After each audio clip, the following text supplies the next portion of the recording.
Hey, friends. Oh, Molly, are we gonna have fun or I think what? so. I mean, listen, you know what I said to you the other day? Freud said food is mommy, money's daddy.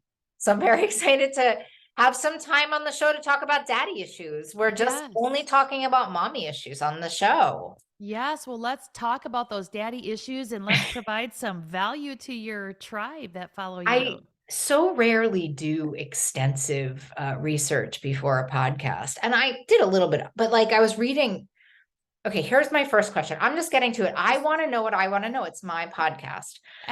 amen. And you know what? Thank If you want to know it, so does everyone else. We're all you. connected like that. Because I Yes. was reading some of the stuff and I was like, wait, I really want to ask that question. Like, usually I get these things and I'm like, ugh, dumb question. I'm like, no, wait, I have like, okay, what are the four questions I want to ask myself to understand my relationship with money? Okay. So first of all, why We're just four? having therapy after this, okay? Yeah. Okay. Yeah. Why did you pick four? Well, I don't know. It just said that you can tell me four. Fine, tell me one. What are the Oh, questions? Fine. What are the questions the questions about what you need to ask yourself about your relationship with money. to understand my relationship with money? I would first of all ask yourself about if you tend, most people have this fear based relationship with money. Yeah. And it's either from, and we fear of not either having enough, so we oversave, or Hmm. we fear of not being enough, so we overspend. Well, So, there's your quotable. yeah, so I would ask you to ask yourself, do you first of all have any fear with money? Does anybody have no other than you? Does anybody have no fear with money? Oh, I have fear with money Oh, too. that's so good to know. Oh, I'm just as human as anyone else. Why, you turn your pain into your passion. Why do you think Girl, I'm a money girl, girl? welcome to what you're craving. Right? Exactly what you're craving. Yeah. Why do you talk about sugar and eating it? All day. All Right. day. So we are all the same. We are all human beings. So yes, significant fear and anxiety used to. So I wanted to learn about money to try to take that away from me. But yes, I would say we all have a fear with money, and I see the behaviors around that. It's either people hoard their money Mhm. or they overspend it. Mm. And so I would probably ask you, now that I know that you have a fear, like which one are you? Are you the overspender or the oversaver?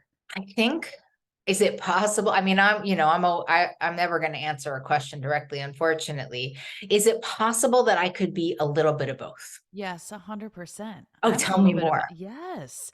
Well, we're all just complex human beings, right? I feel like So there's sometimes that I'm just like loose with the wallet. And then mhm. there's sometimes when I'm like, you know, I can't afford anything. I can't afford that trip. I can't do this. I can't. And I can.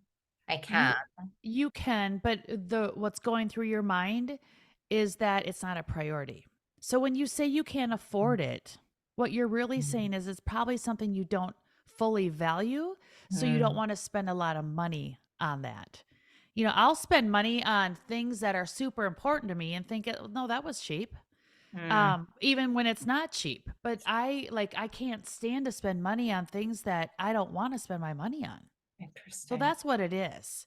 It's Interesting. all about, like, I always tell people when they're looking at their money is to spend your money in relation or in alignment with those core values. We all Yeah. have core values. Like, so first of all, we Let's should back up to that because honestly, when okay. I heard you speak this weekend, this was actually the most powerful point I think that you made, and it really it validated a lot for me. So we're going to go to the end of the talk, guys, because that's how I roll. But talk us through this core values thing, and then how you spend money through core values. Actually, for what it's worth, Yeah.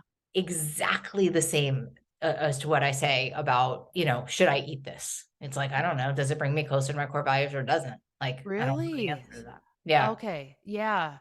Ooh, I never now you got me thinking about food and core values. That's going to And be a how new do we one for not think me. about food and money? It's mommy and daddy, baby. We're just Ooh, parenting everyone in this call today. Right, we are. Okay, so core values. I always have a clients go through the core value exercise, and what they do is they take about 50 core values and start narrowing them down to the top 5. And these are the things that you can't live life without. So, like you'd rather be dead than not have these core values because they mean that much to you. And so if we're not spending our money on the Wait, things, quick question. So when I'm talking about core values, I'm usually talking about like words. words. Like my core values are like ease, like service, abundance. You're talking about a different core value. So can you help me understand what you're talking about with core values? So I'm not talking about anything different. For example, my top 5 core values are spirituality, Yeah. excitement, Mm. health, Mm-hmm. relationships, and achievement. Yeah. Those So are those great. are, I might have to borrow some of those. you can, but no, you have your own. I And do. that's when we adopt other people's, that's not when we're happy. So those are my top 5 core values. So what I look at is like, spirituality. Is that, do I need to spend money on spirituality? For some of us, it's yes, because we might give. Some of it might be no. I just, it doesn't cost me anything. So Mm-hmm. you go through your core values and you say, is it an expense? Mm. Well, excitement. Do you think excitement is an expense of mine? Of course it is, because I love excitement. So I'm always looking for new opportunities and fun, and let's go out to dinner, and let's go on this limo, and let's take this trip. Like that's very expensive. So Mm. what I need to understand is what does excitement mean to me? And excitement means to me is like be entertaining people. Like I love to have people in my home and Mm. serve them. I don't know how to freaking cook, but I like to, like, my husband can do that, but like, you know what I mean? So that's like the excitement of having music on and dancing Yeah. and just like loving on everyone. So I have to put a cost to that. So, you go through your top 5 core values and you understand, is it costing you anything? Sometimes all 5 of them do, sometimes only 1 or 2 of them does. But then what I allow people to do is spend. Now, here's what you didn't learn. And because, when you're doing a keynote, you don't have time to share all the stuff. I mean, Good. I I share love the inside scoop. I love a VIP room. So here we yeah. So I tell all my clients is to spend 25% of their real net income on their core values. go. Hmm. So What are you what's calling net income? Like, real? that's Yes. what you mean by net income. So real net income is after you have committed a percentage of your income to your future. And secondly, you paid your taxes. So Okay. normally we say net income is just after your taxes, but I'm like, no, like savings a non-negotiable.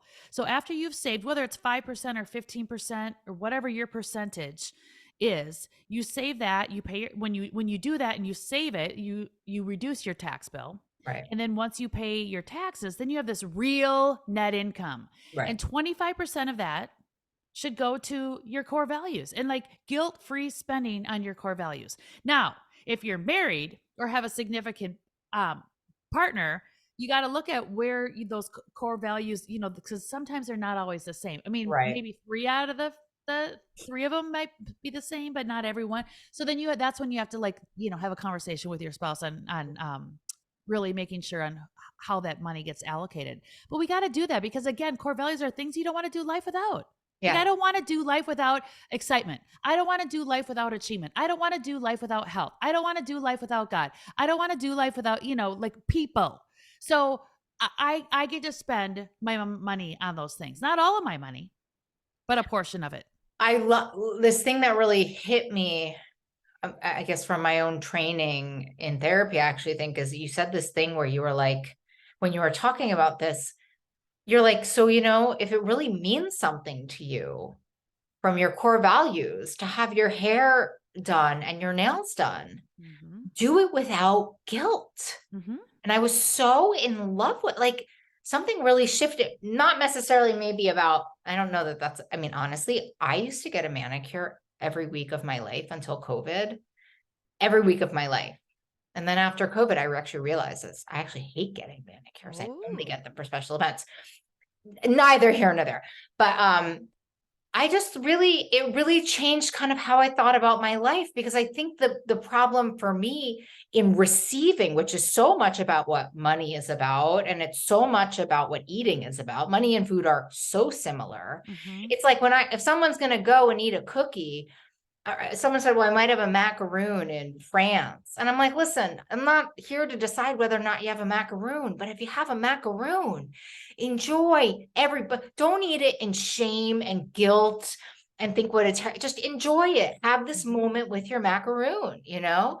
And when you were saying that about the hair and nails, I was like, yeah, like, Right. It's about prioritizing like that macaroon or the and hair or the it's enjoying and in it enjoying. enjoying it without guilt and shame, like you said, but it also make sure that because none of us have this unlimited financial resource. Right. So what we want to do is making sure that we're prioritizing. Does that macaroon or does that hair toss, check your nails, is Right. that really important to you? And is it the most important thing to you? And if it is, then do it. Like, Well, and I also why do think he we gave permission to us in that moment for like that to make, to make you happy. Like, and I think there's this piece where I don't know, maybe as women, I don't really know, but I spend a lot of money in guilt. Like, Yeah, and of I course, we think, all do. even if Yes. it's in alignment with my core values. And I think when you Yes. gave me that recipe, I was like, okay, like what do I really enjoy? Right. Can I synthesize that down? And then can I like water off a duck's back, take that guilt and shame away from it because it's a little bit more pointed and well thought out. And this is a part of this piece of it. I love it. It was one of a very powerful moment for me Well, when you were talking about y that. yeah, and the other thing is, we're told, our parents teach us this out of good, but sometimes it doesn't always turn out to be good, is, we should feel guilty about the coffees, and we should feel guilty about, all of the things, right? And I'm just like, wow, we all focus on the wrong stuff. Like, the coffee keeps us women or men awake so we can go out there and make more money. Like, let's focus on the things that move the needle the most. It's not saving the $4 on your coffee. Yeah. Even though I was at Starbucks the other day, it was 6.88. I'm like, what the blank? Really Like, what come on. blank. And I don't go there that often because we were traveling. But I'm like, this is ridiculous. And all these my teenage girls go to like these coffee joints every day. I'm like, this is ridiculous. But there But is this scarcity mentality. Like I know that I yes. can get into like my best friend Michelle always does this to me. I'm like, well, I should get the 20 pack of classes at the gym.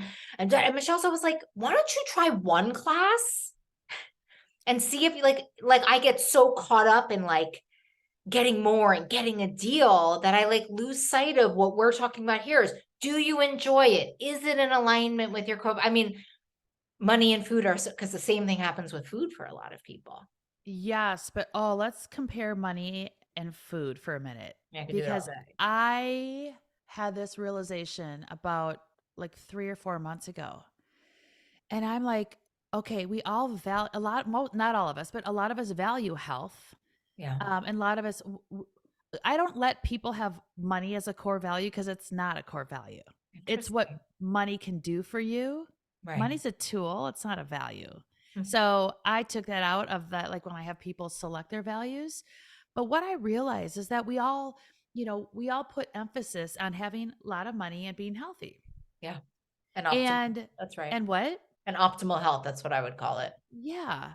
And being healthy is really hard Yeah. because it's 3 to 6 decisions every single day of what we should put in our mouth. Yeah.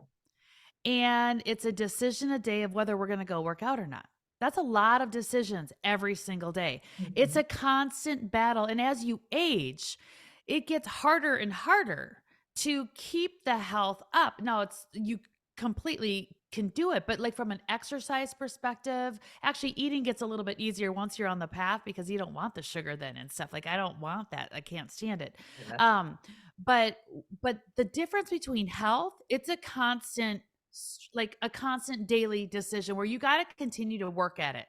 Make good decisions with your food, make good decisions with your exercising. Wealth is very different. You got to make a good decision one time Mhm. earlier on in your life on having this plan, and you set up your plan, and then you realize like this little decision you made with your money now turns into this bigger pot, and that bigger pot grows to a bigger pot and just keeps on multiplying and multiplying.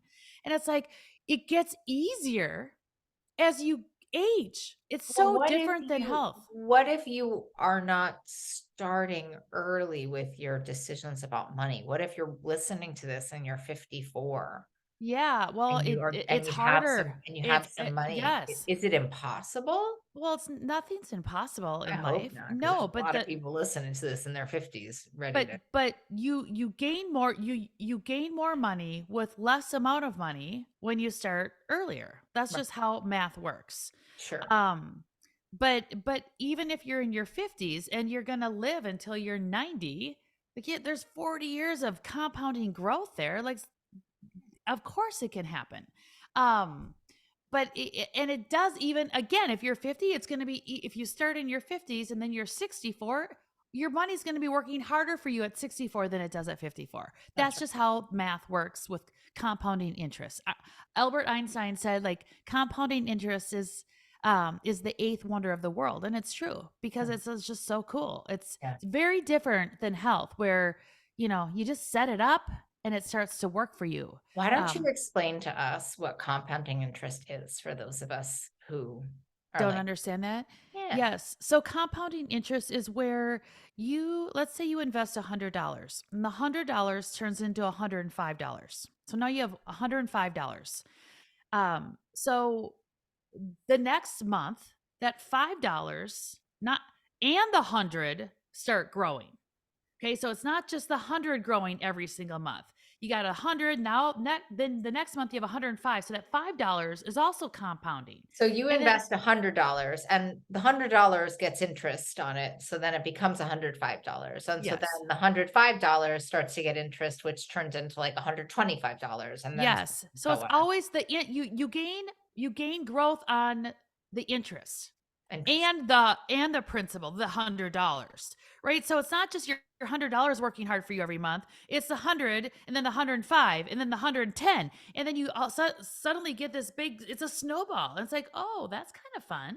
That is kind of. And that's how money, it works harder for you than you do it. You gotta set your plan up and start. Before we get to setting up our plan and starting, how does one become a behavioral financial advisor, which is Oh, what you. yeah, it's a certification.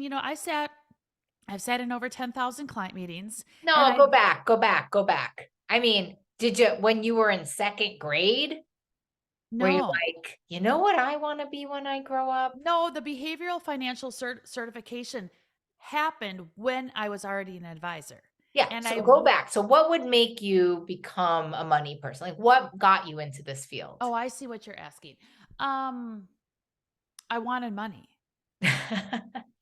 It's true. That's what got me into this field is I felt so limited as a kid. I grew up in a town of 2,000 people. And I just remember hearing from my parents, we can't do this. We can't have that. We can't afford that, blah, blah, blah. And I have this big personality. I'm like, we can't. It drove me crazy. I'm like, I got to get out of here. I got to make some money. Right.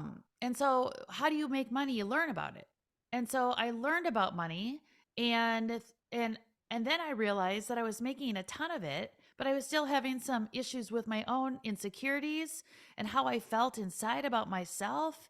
And I watched my clients still like let fear lead their life. And I watched other super successful advisors that I was in business with and how they were like full of this power and greed. The more money they made, the greedier they got. And I was just like, this is not what it should be about.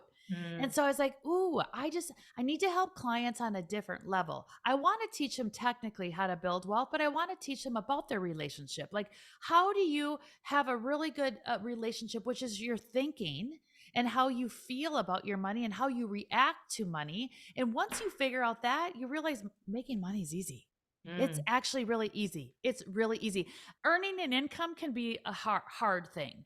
So because we got to do all the emotional things and right. the thinking stuff, and we have to have skills, like making money is not easy, but having your money work for you is easy. So when you have the balance of both of those things, like I was like, that's why I need that certification. Mm, hmm. So walk me through like when you're like, I want to have money. Like then what happened? Can you give me like The origin Oh, story of you, what story? I got so many. You or the origin story, like how you became, like your parents said, like, "Oh, we don't have any money." You're like, "I want to Yeah. make money." Yeah. And then what did you Um, do? then I, um, well, I it's kind of funny, but I went to school for 2 years for music education, and I realized I didn't wanna do that, so then I got a couple of jobs on some cruise ships. I Uh-huh. was a singer-dancer on some cruise ships, and I was like, "Ooh, I don't like this." And then I went back to college and got my degree, and then just literally, I had a friend that was in the financial industry, and I remember him making a couple hundred or no, $100,000 a year working 3 or 4 days a week, and I was like, "Sign me up for that." Like, "What do you need to do?" That he's like, "Well, you just need to be really good with people and you have to know numbers." I'm like, "I know numbers. Like, Mm. I like math." And so I took a big risk, and at age 30, I started in the career, and it was horrible at first, and it was tough, and it was all As guys, a and woman, yeah, I bet. oh, it was horrible. But I just remember saying to myself, like, don't judge this.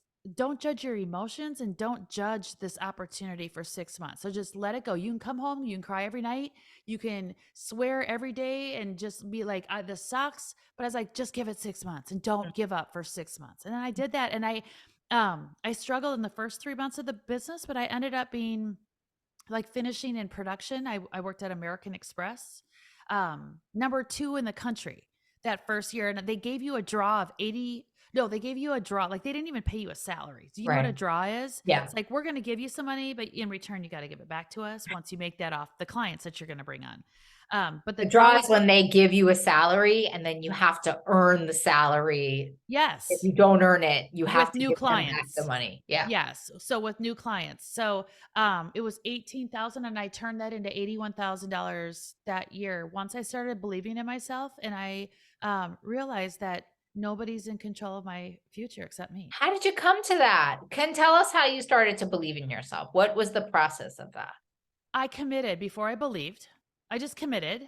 And you know what I used to do? I don't have a magazine here, but I mean, we're talking 23 years ago, but I took, because I love, remember, excitement's a core value. So I love to entertain and have people over. I love a beautiful house. And I just remember I want a house so bad. I want to live in the suburbs with a big house. And so I cut out what I wanted my house to look like. And I literally taped it on my computer screen and I dialed for dollars. You know what that, right? So I had to call leads for them to become my clients. And I sat there at my desk and just called. And every time I got hung up on, I looked at that piece of paper or that magazine. I was like, that is in control. Oh, This is in control, not the idiot that just hung up on me. right. And so, and they teach you that because it's a hard, it's like, Oh, cold calling. It's like, I don't know. There's no job it, I'd rather have less than cold calling. right. So I was cold calling and learning all this financial knowledge and I just trusted them. They said, just trust the process. If you do what we tell you to do, you will be successful. Don't let your mind get in the way. And so I followed their stuff and it worked.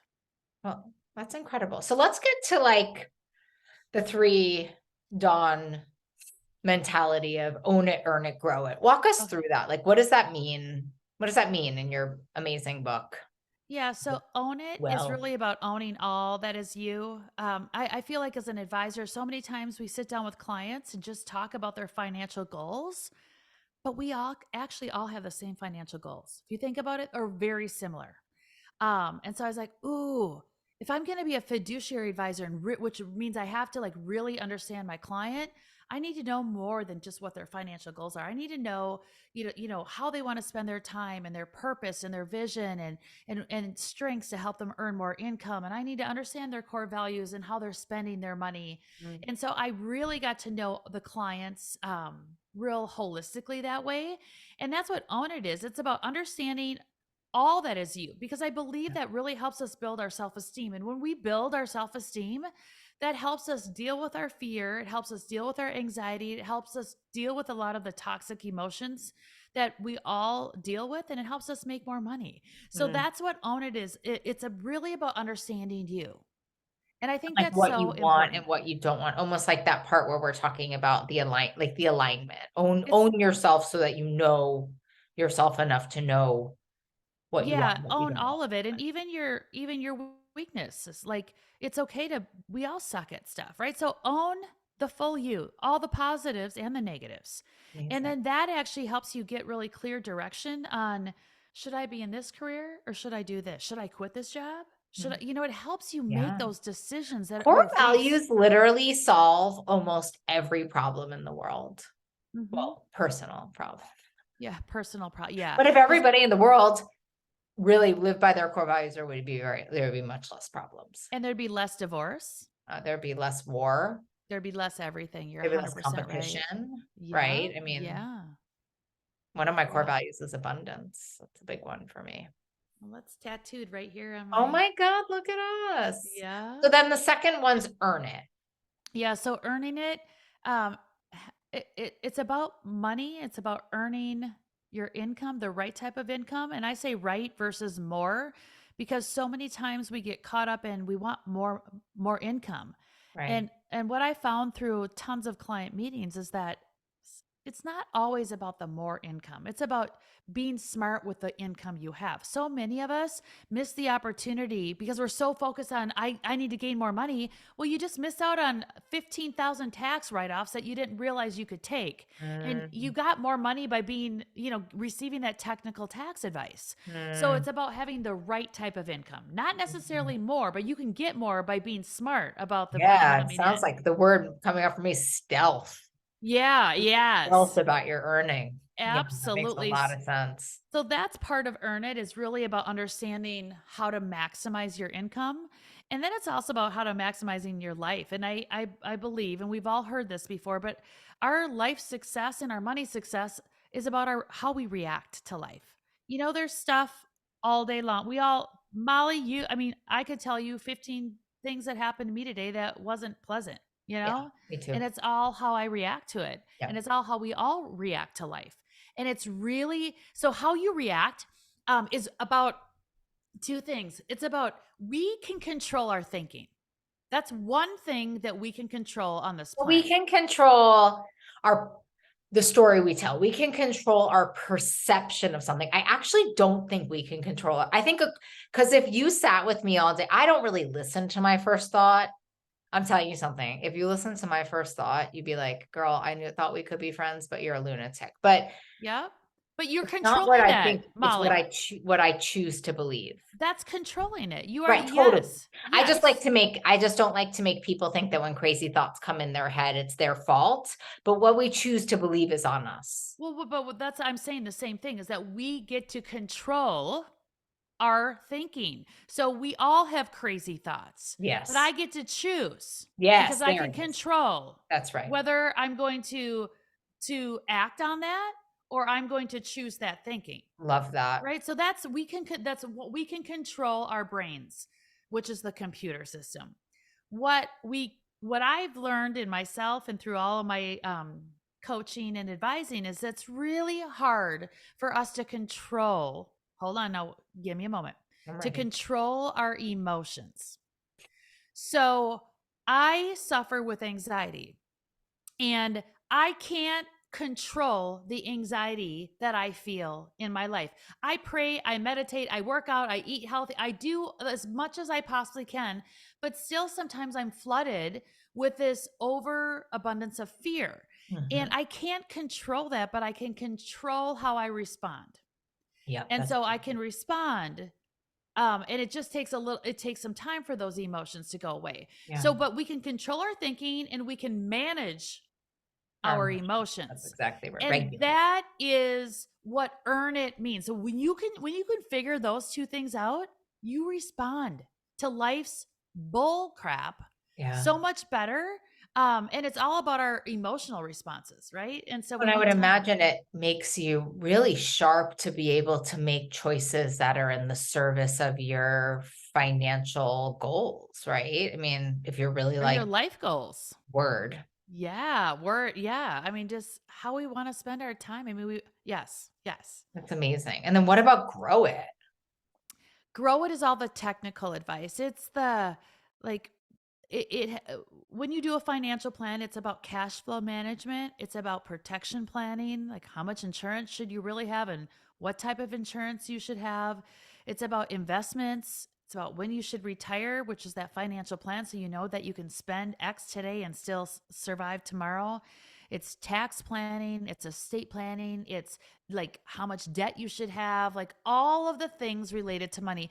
It's really Grow It is about how do you leverage your money to Mm, have it work for you. hmm. If somebody's listening to the podcast right now, I always think about my sickest self. And they're like, good for you girls and your growth and your interest. I Mm-hmm. have a I have $10 to my name, and I might not have that because there may be an overdraft bill. What would you say are the first steps somebody can take if they're really struggling with money and maybe the third part of this feels too much for them? What are the smallest steps we can take that have the biggest impact? I would say I'm a huge believer in the why behind the why behind the why. So I Mm, would question, why do you have just $10? Why are you overdrawn? mm, What is going on? Because that's not acceptable. And so we need to understand, is that a situation that you could have avoided and maybe it was a bad decision, which mm. is okay. We all make bad decisions, Like right? even underemployment or something, like, right? Like, so I think of someone I know who, that really is employed in a way that isn't optimizing their money, and that would be a why, right? Like, well, Yeah, it would be a why, and it'd be questioning, are you in there? Like, why? Like, what is, and peel that back 5 or 7 layers deep. And you yeah, go, oh, then you start to go, oh, and then what? Then you start seeing some patterns of behavior. yeah. Going, oh, this is how I react to this. And this is Right. my, right? Or this is So, the scarcity from the trauma that I have, that I never pick jobs where I yes. maximize myself, or I'm scared to be, like the big leap, right? Like where I'm scared to hit that ceiling, so I completely sabotage myself or whatever. Yeah. Right. And we all do that. So it's about really understanding why, because you can't fix the problem when you don't analyze the why. And so you need to analyze the why. And then once you do that, then 100% you go to own it, because you got to figure out you. Because when you are earning your income from your strengths, Mm. okay, spending 80% of your time earning your income from your strengths, that's when you're going to earn the right type of income. Huh.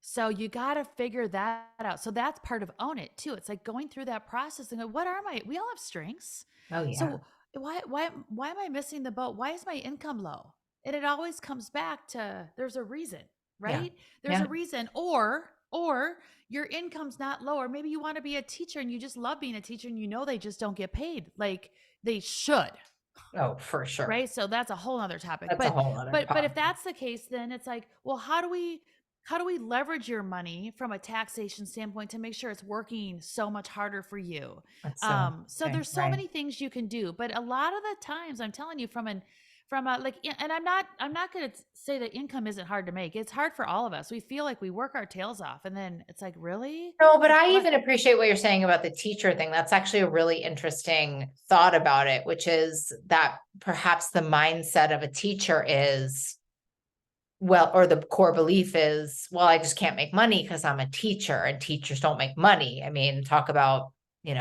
what you're gonna, Oh, it's the easiest well, way to not make money, say that, right? It's like what you're saying is, no, you can make a teacher salary, even though they should all be millionaires, and we can find a way to make that money work for you in a different way. That's really interesting. I mean, yeah, that's either one thing. We could find a different way to make the money work for them.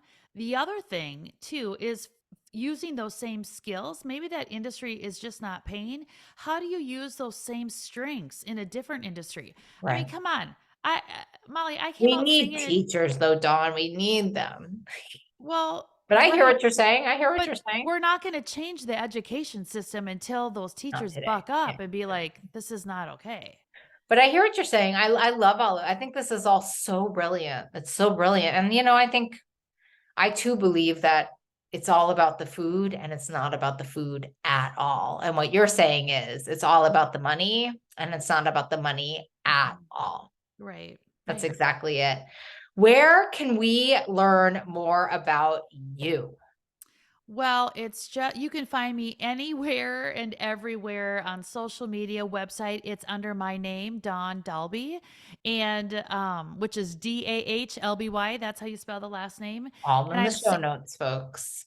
and am super excited because I have this book, Live Yeah. Wealthy, launching less than a week on April 11th. I'm so No, because excited. it launched yesterday, if we're saying when this podcast came out. So that is so excited. It's a great book. Yes. I've read most of it. It is good. It is a different way to look at money. And Mhm. it's nice to have a fresh perspective. Yes. You're amazing. Thank you so much for coming on the show today. Love you. Love this conversation. Thank you, Molly. It's a pleasure, and I love your content just as much. Oh, we're so lucky.